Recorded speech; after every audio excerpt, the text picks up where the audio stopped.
Hello everyone. First year engineering admissions form 3 भरण्याआधी हा video तुम्ही नक्की बघा. कारण असं आहे की बरेचसे इम्पॉर्टंट पॉइंट्स, इम्पॉर्टंट टिप्स या व्हिडिओच्या माध्यमातून तुम्हाला देणार आहे. चला तर आपण सुरू करूयात. त्याआधी अक्षय व्ह्यू पॉइंट या माझ्या युट्यूब चॅनलला सबस्क्राईब केलं नसेल तर करून ठेवा. कारण इंजिनिअरिंग रिलेटेड, सिलेबस रिलेटेड, त्याचबरोबर इंजिनिअरिंग ग्राफिक्स रिलेटेड बरेचसे व्हिडिओ मी आपल्या या युट्यूब चॅनलवर घेऊन येणार आहे. तर सुरू करूयात. आता ऑप्शन फॉर्म 3 भरण्याआधी काही गोष्टी तुम्हाला चेक करायच्या, त्या कुठल्या ते वन बाय वन बघूयात आपण. सगळ्यात पहिले तर check vacancy position for CAP round 3. तिसऱ्या कॅप राऊंड साठी किती व्हॅकन्सी कोणत्या कॉलेजला आहेत हे आता डिस्प्ले झालेलं आहे आणि मी ते तुम्हाला पुढच्या स्लाइड मध्ये शो करणार आहे. व्हॅकन्सी पोझिशन कशा बघायच्या ऑलरेडी त्याचा एक व्हिडिओ मी बनवलेला आहे, माझ्याच युट्यूब चॅनलला आहे, तो तुम्ही बघू शकता. या स्लाइडच्या नंतर जी नवीन आली आता एक लिंक, ती सुद्धा तुम्हाला मी दाखवणार आहे. तर व्हॅकन्सी पोझिशन तुम्ही ही चेक करायचीच आहे. ठीक आहे, त्याचं कारण तुम्हाला माहित आहे की कुठल्याही कॉलेजला, कुठल्याही कॅटेगरीला किती जागा शिल्लक आहेत. ठीक आहे, मग ते ईडब्ल्यूएस असेल, ओपन असेल, ओबीसी असेल, एमटी असेल, एससी असेल, जे काही असेल ते. ठीक आहे, किती जागा शिल्लक आहेत, किती व्हॅकन्सीज आहेत हे तुम्हाला इथून कळणार आहे. आपण पुढच्या स्लाइड मध्ये त्या पॉइंटवर येऊ.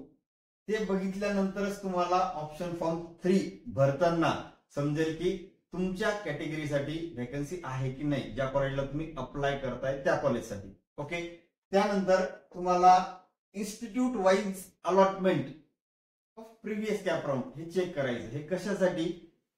For colour code indication. आता कलर कोड इंडिकेशन काय, त्याचा देखील एक व्हिडिओ मी बनवलेला आहे.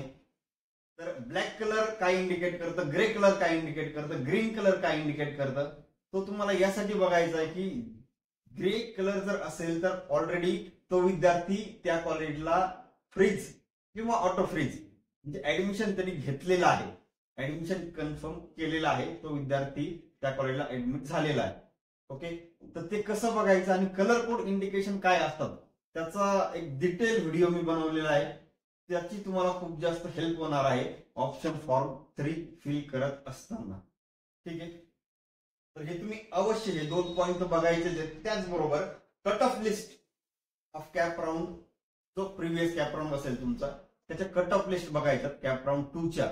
आता 3चा तुम्ही फॉर्म भरताय, पण त्या बघत असताना इथं कट ऑफ फॉर AI आणि कट ऑफ फॉर MH, ठीक आहे, महाराष्ट्र स्टेट कॅन्डिडेट जे आहेत त्यांच्यासाठी सेपरेट एक लिंक आलेली आहे, जिथं इम्पॉर्टंट लिंक्स आपण बघतो त्या ठिकाणी.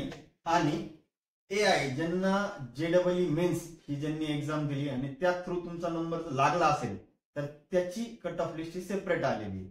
ठीक आहे, तर हे तुम्ही अवश्य बघा कट ऑफ किती गेलाय. अननेसेसरी समजा एखाद्या कॉलेजचा कट ऑफ खूप जास्त गेलाय, म्हणजे 95च्या वरती आहे आणि तुम्हाला तेवढे पर्सेंटेज नाही, किंवा तुम्ही अजून तो राऊंड जरी केला तरी तिथपर्यंत तुम्ही पोहोचू शकत नाही, अननेसेसरी ते कॉलेज टाकू नका. कारण कॉलेजची प्रायोरिटी जे आपण देतो ते फार महत्वाचं असतं. फॉर एक्झाम्पल, एखाद्या 2 विद्यार्थी आहेत, त्यांना सेम पर्सेंटाईल आहे, 80 आणि 80, 80% दोघांनाही आहेत. ठीक आहे, पण कॉलेज लिस्ट फिल करत असताना जर एका विद्यार्थ्यांनी त्याला जे कॉलेज पाहिजे, फॉर एक्झाम्पल PICT कॉलेज, ठीक आहे, तर ते 1 नंबरला प्रायोरिटी दिली किंवा ऑप्शन 1 हा फिल केला, 80% याला सुद्धा आहे, आणि दुसऱ्या विद्यार्थ्यांनी तोच PICTचा ऑप्शन 10 नंबरला प्रेफरन्स दिलाय. ठीक आहे, पर्सेंटेज तर सेम आहे, पण एका विद्यार्थ्याचं प्रायोरिटी काय आहे, PICT कॉलेज ऑप्शन 1 ला आहे आणि दुसऱ्या विद्यार्थी तिथे 10 नंबरला आहे. मग ते सॉफ्टवेअर जे आहे तुमची अलॉटमेंट जे करल तर ते अशाच विद्यार्थ्याला अलॉट करेल की ज्यांनी प्रायोरिटी पहिली दिली आहे. आणि तुम्ही जी 10 नंबरची प्रायोरिटी दिली ना, त्याला ते पहिले 9 ऑप्शन चेक करेल तुमचा नंबर कुठे लागतोय की नाही, नंतर तुमच्यापर्यंत येणार आहे. त्यामुळे ऑप्शन फिल करत असताना तुम्ही आता जी प्रायोरिटी देणार आहात ती व्यवस्थितच द्या, जेणेकरून तुमचा नंबर लागेल.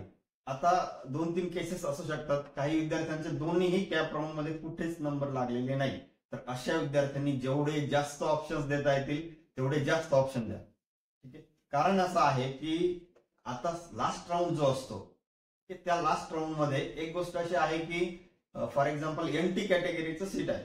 ठीक आहे, NT कॅटेगरीचा विद्यार्थी आहे आणि त्या कॉलेजला NT कॅटेगरीचं सीट एक व्हॅकंट आहे. ठीक आहे, तर त्या विद्यार्थ्यांनी तिथं अप्लाय करायचंय. त्याच्यासाठी ती जागा असेल तर त्याला मिळून जाईल. पण जर एनटी कॅटेगरीचा विद्यार्थी असेल आणि ऑलरेडी ते ऑटो फ्रीज किंवा फ्रीज पहिल्या 2 राऊंड मध्ये कन्फर्म ऍडमिशन झालेले असतील, ठीक आहे, तर त्याला ती सीट मिळणार नाही. ठीक आहे. आता मग त्याचं जे मेरिट असेल ते जनरल मध्ये मेरिट जाईल. मग जनरल मध्ये जर तो त्या कॅटेगरीत किंवा दुसऱ्या कुठल्याही बसत असेल जनरलच्या मेरिट मध्ये, तर त्याचा नंबर तिथे लागेल. ठीक आहे. अजून एक एक्झाम्पल देतो. समजा डिफेन्स मधून जे विद्यार्थी, डिफेन्स कोट्यातून जे विद्यार्थी फॉर्म भरतात, ठीक आहे, आता पर्टिक्युलर एखाद्या कॉलेजला, ठीक आहे, डिफेन्सची जागा आहे, पण डिफेन्सच्या विद्यार्थ्यांनी त्या कॉलेजला अप्लाय केलंच नाही किंवा त्याचा ऑप्शन फॉर्म भरलाच नाही, तर मग ती जागा व्हॅकंट राहणार आहे. ती जागा कोणाला द्यायची? तर त्या कॉलेजला जेवढे विद्यार्थी अप्लाय करतील, जेवढे विद्यार्थी ऑप्शन भरतील त्या कॉलेजचा, त्यापैकी ज्या विद्यार्थ्याला सगळ्यात जास्त पर्सेंटेज असतील त्याला ती सीट दिलं जातं जनरली. ठीक आहे. तर असा तुम्हाला सीट टाईप कुठलाही मिळू शकतो लास्ट राऊंडला. तुमची कॅटेगरी जी आहे तोच सीट टाईप मिळेल असं नाही. ठीक आहे. जर तुमच्या कॅटेगरीची व्हॅकन्सी नसेल आणि तुम्हाला जर जनरल किंवा अदर कुठेही तुम्ही फिट होत असाल तुमच्या मार्क्सनुसार, तर ते सॉफ्टवेअर तुम्हाला ते पोझिशनला ऍडमिशन किंवा अलॉटमेंट करतं. ठीक आहे. शक्यतो लास्ट राऊंडला बऱ्यापैकी अलॉटमेंट ही होते. जिथं जिथं व्हॅकन्सी असतील तिथं अलॉटमेंट होतेच. फक्त ऑप्शन फॉर्म तुमच्या पर्सेंटेजनुसार आणि पहिल्या 2 राऊंडचा तुमचा स्टेटस काय आहे. काही विद्यार्थ्यांनी बेटरमेंट केलंय, काही विद्यार्थ्यांचा कुठेच नंबर नाही लागलाय. आता ज्यांनी बेटरमेंट केलेला आहे, ठीक आहे, त्यांना एक कॉलेज तर फिक्स आहे, ते काही कुठे जाणार नाहीये. कुठेच नंबर नाही लागला तर त्या कॉलेजला तुमचं ऍडमिशन होणारच आहे. ठीक आहे. तर तसं करत असताना तुम्ही बेटरमेंट जर केलेलं आहे तर प्रॉपरली ह्या 3-4 गोष्टी तुम्हाला बघायच्या आहेत. व्हॅकन्सी तुम्ही समजा पीआयसीटीला समजा तुमचा ऑलरेडी नंबर लागलेला आहे, ठीक आहे, तुम्ही बेटरमेंट केले. मग आता तुम्ही समजा सीओईपी चेक करताय, तर चेक करत असताना त्याची व्हॅकन्सी पोझिशन बघा, ते आता डिस्प्ले झालेली आहे. ठीक आहे. आता इन्स्टिट्यूट वाईज अलॉटमेंट बघा आणि दुसरी गोष्ट कट ऑफ लिस्ट. अशा तिन्ही गोष्टी तुम्हाला केअरफुली बघायच्या आणि मग नंतर ब्रँच वाईज सीओईपीचे ऑप्शन टाकू शकता. असंच प्रत्येक कॉलेजचं करायचं. आपल्याला जो नंबर लागलाय त्या वरच्या कॉलेजेसच्या या तिन्ही गोष्टी तुम्ही चेक करा. त्याचबरोबर आता तुम्हाला समजा ज्या कॉलेजला ऍडमिशन घ्यायची इच्छा आहे ना, तर त्या कॉलेजचा कॅम्पस प्लेसमेंट्स कशा आहेत त्या एका तुम्ही बघू शकता. तर ते तुम्हाला त्या पर्टिक्युलर कॉलेजच्या वेबसाईटवर जायचंय आणि बघायचंय. ठीक आहे. समजा पीव्हीजी कॉलेज आहे, पुणे विद्यार्थीगृह, तिथे जायचं, त्यांच्या वेबसाईटवर जा आणि तुम्हाला त्यांच्या वेबसाईटवर गेल्यावर त्यांचे फॅकल्टी मेंबर्स कसे क्वालिफाईड आहेत की नाही, प्लेसमेंट स्टॅटिस्टिक दिसेल, इयर वाईज किती प्लेसमेंट काउंट आहे त्यांचा तो सुद्धा डिस्प्ले केला जातो. ठीक आहे. ट्रेनिंग अँड प्लेसमेंटच्या ऍक्टिव्हिटीज किती झालेल्या आहेत हे देखील तुम्हाला कळतं. तसं एक सॅम्पल मी तुम्हाला पुढच्या स्लाइड मध्ये घेणार आहे की वेबसाईटवर जाऊन नेमकं कुठे कुठल्या गोष्टी असतात. ठीक आहे. तर या गोष्टी तुम्ही अवश्य बघा ज्या कॉलेजचा तुम्ही ऑप्शन टाकताय त्यासाठी. ठीक आहे. त्यानंतर स्टाफ प्रोफाईल हा एक महत्वाचा पॉइंट स्टाफ प्रोफाईल म्हणून आहे. त्या कॉलेजमध्ये तुम्ही जिथे अप्लाय करताय तर त्या कॉलेजमध्ये किती पीएचडी होल्डर्स आहेत, किती स्टाफचं पीएचडी झालेला आहे किंवा परसिंग आहे, किंवा किती स्टाफ मेंबर्स एमई एमटेक ते झालेला आहे, हे तुम्हाला त्या कॉलेजच्या वेबसाईटवर डिटेल इन्फॉर्मेशन समजते. ठीक आहे. डिपार्टमेंट वाईज ते असते, ते आपण बघूच. ठीक आहे. तर अदर थिंग्स, आता बाकीच्या ज्या गोष्टी आहेत ना, जनरली विद्यार्थी किंवा त्यांचे पॅरेंट्स हे चेक करतच असतात. तरी सुद्धा कॉलेजची फी किती आहे जनरली एक रफ आयडिया तुम्हाला असायला पाहिजे. ठीक आहे. म्हणजे आपल्या खूप जास्त बजेटच्याही बाहेर नको, कारण त्या कॉलेजला जायचंय, दुसरीकडे राहायला जायचंय, दुसऱ्या गावात जायचं, तर हॉस्टेलचे सुद्धा प्रश्न असतात, इतरही खर्च असतो. त्यामुळे एकदा फी स्ट्रक्चर बघून घ्या. को करिक्युलर ऍक्टिव्हिटीज आणि एक्स्ट्रा करिक्युलर ऍक्टिव्हिटीज त्या कॉलेजच्या वेबसाईटवर या सगळ्या गोष्टी दिलेल्या असतात.